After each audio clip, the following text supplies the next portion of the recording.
जय श्री राम भक्तों स्वागत है आपका हमारा चैनल देववाणी में। भक्तों, आपको हमारी कथाएं कैसी लगती हैं हमें कमेंट करके ज़रूर बताएं। भक्तों, हमारी कथाओं को लाइक अधिक से अधिक करें, इन्हें शेयर करें और हमारे चैनल को अधिक से अधिक सब्सक्राइब करें। भक्तों, आपसे एक गुजारिश है, हमें इंस्टाग्राम पर फॉलो करें जिसका लिंक डिस्क्रिप्शन में दिया गया है। तो चलिए शुरू करते हैं आज की कथा। जय श्री राम भक्तों, सवालों की श्रृंखला में आप सबका स्वागत है। आज का प्रश्न है, गणेश भगवान जी की कितनी पत्नियां थीं और उनके क्या नाम थे? अपने उत्तर वीडियो में कमेंट करके जरूर दें। चलिए आज की कथा श्रवण करते हैं। आज की कथा है काली बिल्ली, एक औरत का प्रायश्चित और पंडित की चतुराई। आइए कथा श्रवण करें। किसी गांव में एक संपन्न परिवार रहता था। उस घर के नजदीक एक काली बिल्ली का भी बसेरा था। वह काली बिल्ली उस घर में किसी से प्रेम करती थी तो वह श्यामू की बीवी से, और अगर श्यामू की बीवी किसी से घृणा करती थी तो वह काली बिल्ली से। श्यामू की बीवी का नाम माला था। माला 2 महीने हुए मायके से प्रथम बार ससुराल आई थी। पति की प्यारी और सास की दुलारी 18 वर्ष की बालिका। भंडार घर की चाबी उसकी करधनी में लटकने लगी। नौकरों पर उसका हुक्म चलने लगा। सास जी ने माला ली और पूजा पाठ में मन लगाया। लेकिन ठहरी 18 वर्ष की बालिका कभी भंडार घर खुला है तो कभी भंडार घर में बैठे बैठे सो गई। काली बिल्ली को मौका मिला, दूध घी पर अब वह जुट गई। माला की जान आफत में और काली बिल्ली के खूब मजे। माला हांडी में घी रखते रखते ऊँघ गई और बचा हुआ घी काली बिल्ली के पेट में। माला दूध ढककर मिश्रानी को कुछ देने गई और दूध नदारद। अगर बात यहीं तक रुक जाती तो भी बुरा ना था। काली बिल्ली माला से कुछ ऐसी परिचित हो गई थी कि माला के लिए खाना पीना दुश्वार हो गया था। माला ने अपने पति के कमरे में रबड़ी से भरी कटोरी पहुंचाई और जब माला के पति आए तब तक कटोरी सफा चट हो गई थी। बाजार से बलाई आई और जब तक माला ने पान लगाया तब तक बलाई गायब। माला ने तय कर लिया कि या तो घर में वो रहेगी या फिर वह काली बिल्ली ही। मोर्चा बंदी हो गई और दोनों सतर्क। बिल्ली फंसाने का कटघरा आया। उसमें दूध, मलाई, चूहे और भी बिल्ली को स्वादिष्ट लगने वाले विभिन्न प्रकार के व्यंजन रखे गए, लेकिन बिल्ली ने उधर निगाह तक न डाली। इधर काली बिल्ली ने सरगर्मी दिखाई। अभी तक तो वह माला से डरती थी, पर अब वह साथ साथ लग गई, लेकिन इतने फासले पर कि माला का हाथ उस तक ना लगे। काली बिल्ली के हौसले बढ़ जाने से माला को घर में रहना मुश्किल हो गया। उसे मिलती थी सास की मीठी झिड़कियां और पति देव को मिलता था रूखा सूखा भोजन। एक दिन माला ने श्यामू के लिए खीर बनाई। पिस्ता, बादाम, मखाने और तरह तरह के मेवे दूध में औटाए गए। सोने का वर्क चिपकाया गया और खीर से भरकर कटोरा कमरे के एक ऊंचे ताक पर रखा गया जहां बिल्ली ना पहुंच सके। माला इसके बाद पान लगाने में लग गई। उधर बिल्ली कमरे में आई। ताक के नीचे खड़ी होकर उसने ऊपर कटोरी की ओर देखा। सूंघा, माल अच्छा है। ताक की ऊंचाई अंदाजी। उधर माला पान लगा रही थी। पान लगाकर माला सास को पान देने चली गई और बिल्ली ने छलांग मारी। पंजा कटोरे में लगा और कटोरा झंझनाहट की आवाज के साथ फर्श पर। आवाज माला के कान में पहुंची। सास के सामने पान फेंककर वह दौड़ी। क्या देखती है कि फूल का कटोरा टुकड़े टुकड़े, खीर फर्श पर और बिल्ली डटकर खीर उड़ा रही है। माला को देखते ही काली बिल्ली चंपत। माला पर खून सवार हो गया। ना रहे बांस, ना बजेगी बांसुरी। माला ने काली बिल्ली की हत्या करने की कसम खा ली। रात भर उसे नींद ना आई। किस दाव पेच से काली बिल्ली पर वार किया जाए कि फिर जिंदा ना बचे, यही पड़े पड़े सोचती रही। सुबह हुई और वह देखती है कि काली बिल्ली देहरी पर बैठी बड़े प्रेम से उसे देख रही है। माला ने कुछ सोचा, उसके बाद मुस्कुराती हुई वह उठी। काली बिल्ली माला के उठते ही खिसक गई। माला एक कटोरा दूध कमरे के दरवाजे की देहरी पर रखकर चली गई। हाथ में पाटा लेकर वह लौटी तो देखती है कि काली बिल्ली दूध पर जुटी हुई है। मौका हाथ में आ गया। सारा बल लगाकर पाटा उसने बिल्ली पर पटक दिया। काली बिल्ली ना हिली, ना डुली, ना चीखी, ना चिल्लाई, बस एकदम उलट गई। आवाज जो हुई तो महरे झाड़ू छोड़कर, मिश्रानी रसोई छोड़कर और सास पूजा छोड़कर घटना स्थल पर उपस्थित हो गई। माला सर झुकाए हुए अपराधिनी की भांति बातें सुन रही है। महरी बोली, अरे राम, बिल्ली तो मर गई। माँ जी, बिल्ली की हत्या बहू से हो गई, यह तो बहुत बुरा हुआ।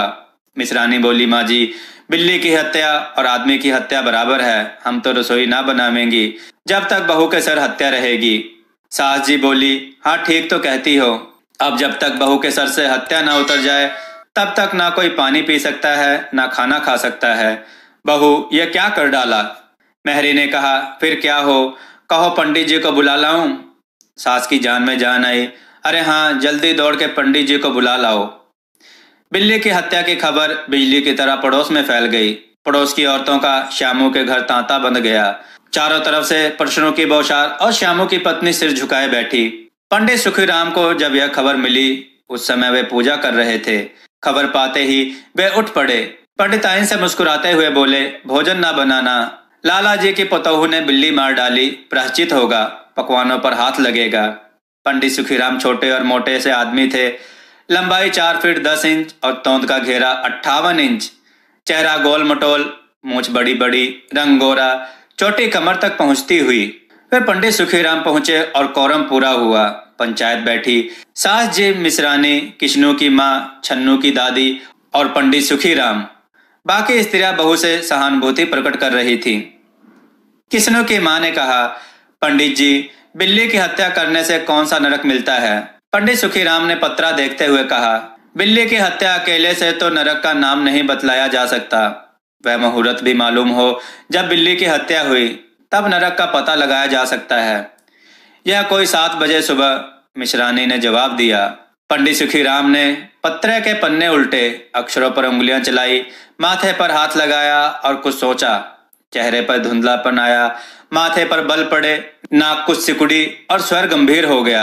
हरे कृष्ण, बड़ा बुरा हुआ। प्रातः काल ब्रह्म मुहूर्त में बिल्ली की हत्या, घोर कुंभी पाक नरक का विधान है। श्यामू की माँ, यह तो बड़ा बुरा हुआ। श्यामू की माँ की आंखों में आंसू आ गए। तो फिर पंडित जी, अब क्या होगा, आप ही बतलाएं। पंडित सुखीराम मुस्कुराए। श्यामू की माँ, चिंता की कोई बात नहीं है। हम पुरोहित फिर कौन से दिन के लिए हैं? शास्त्रों में प्रायश्चित का विधान है, सो प्रायश्चित से सब कुछ ठीक हो जाएगा। श्यामू की माँ ने कहा, पंडित जी, इसलिए तो आपको बुलवाया था। अब आगे बतलाओ कि क्या किया जाए। यही, एक सोने की बिल्ली बनवाकर बहू से दान करवा दी जाए। जब तक बिल्ली ना दे दी जाएगी तब तक तो घर अपवित्र रहेगा। बिल्ली दान देने के बाद 21 दिन का पाठ हो जाए। छन्नू की दादी बोली, हाँ और क्या, पंडित जी तो ठीक कहते हैं। बिल्ली अभी दान दे दी जाए और पाठ फिर हो जाएगा। श्यामू की माँ ने कहा, तो पंडित जी, कितने तोले की बिल्ली बनवाई जाए? पंडित सुखीराम मुस्कुराए। अपनी तोंद पर हाथ फेरते हुए उन्होंने कहा, बिल्ली कितने तोले की बनवाई जाए? अरे श्यामू की माँ, शास्त्रों में लिखा है कि बिल्ली के वजन भर सोने की बिल्ली बनवाई जाए। लेकिन अब कलयुग आ गया है, धर्म कर्म का नाश हो गया है, श्रद्धा नहीं रही। सो श्यामू की माँ, बिल्ली के तौल भर की बिल्ली तो क्या बनेगी, क्योंकि बिल्ली 20-21 शेर से कम की नहीं होगी। हाँ, कम से कम 21 तोले की बिल्ली बनवा के दान करवा दो, और आगे तो अपनी अपनी श्रद्धा। श्यामू की माँ ने आंखें फाड़कर पंडित सुखीराम को देखा। अरे बाप रे, 21 तोला सोना? पंडित जी, यह तो बहुत है। तोला भर की बिल्ली से काम ना चलेगा। पंडित सुखीराम हंस पड़े। श्यामू की माँ, 1 तोला सोने की बिल्ली? अरे रुपए का लोभ बहू से बढ़ गया है क्या? बहू के सिर बड़ा पाप है, इसमें इतना लोभ ठीक नहीं। बोल तौल शुरू हुआ और मामला 11 तोले की बिल्ली पर ठीक हो गया। इसके बाद पूजा पाठ की बात आई। पंडित सुखीराम ने कहा, उसमें क्या मुश्किल है, हम लोग किस दिन के लिए हैं? श्यामू की माँ, मैं पाठ कर दिया करूंगा, पूजा की सामग्री आप हमारे घर भिजवा देना। पूजा का सामान कितना लगेगा? अरे कम से कम में हम पूजा कर देंगे।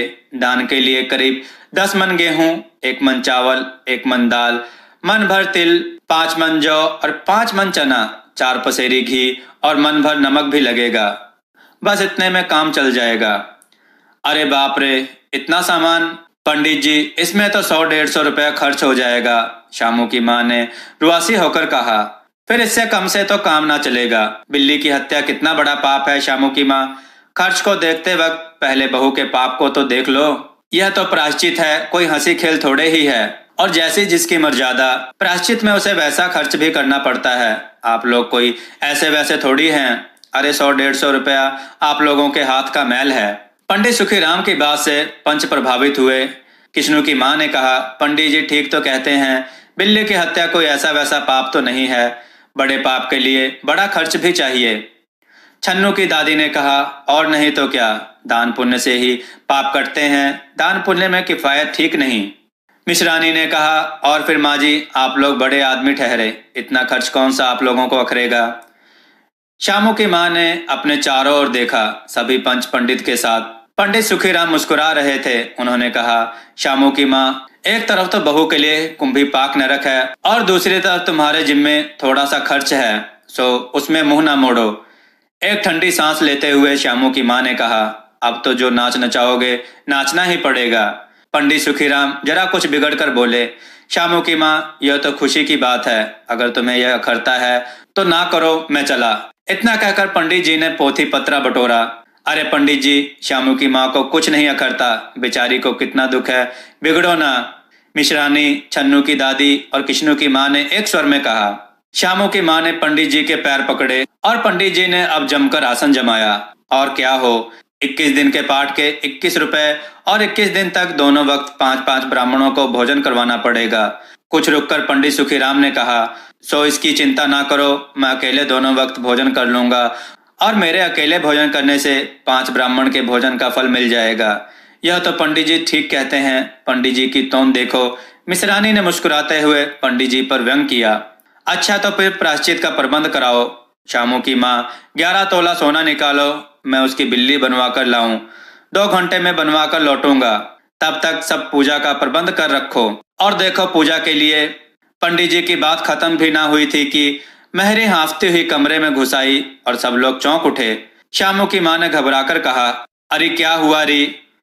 मेहरी ने लड़खड़ाते स्वर में कहा, माँ जी, बिल्ली तो उठकर भाग गई। इतना सुनते ही श्यामू की माँ के चेहरे पर चमक आ गई और पंडित जी का चेहरा लटक गया। भक्तों, आपको यह कथा कैसी लगी? अपने विचार और सुझाव कमेंट में जरूर दें। हमारी कथाओं को लाइक करें, हमारे चैनल को सब्सक्राइब करना ना भूलें। हमारी कथाओं को शेयर जरूर करें, जिससे लोगों को अच्छा ज्ञान प्राप्त हो। जय श्री राम भक्तों।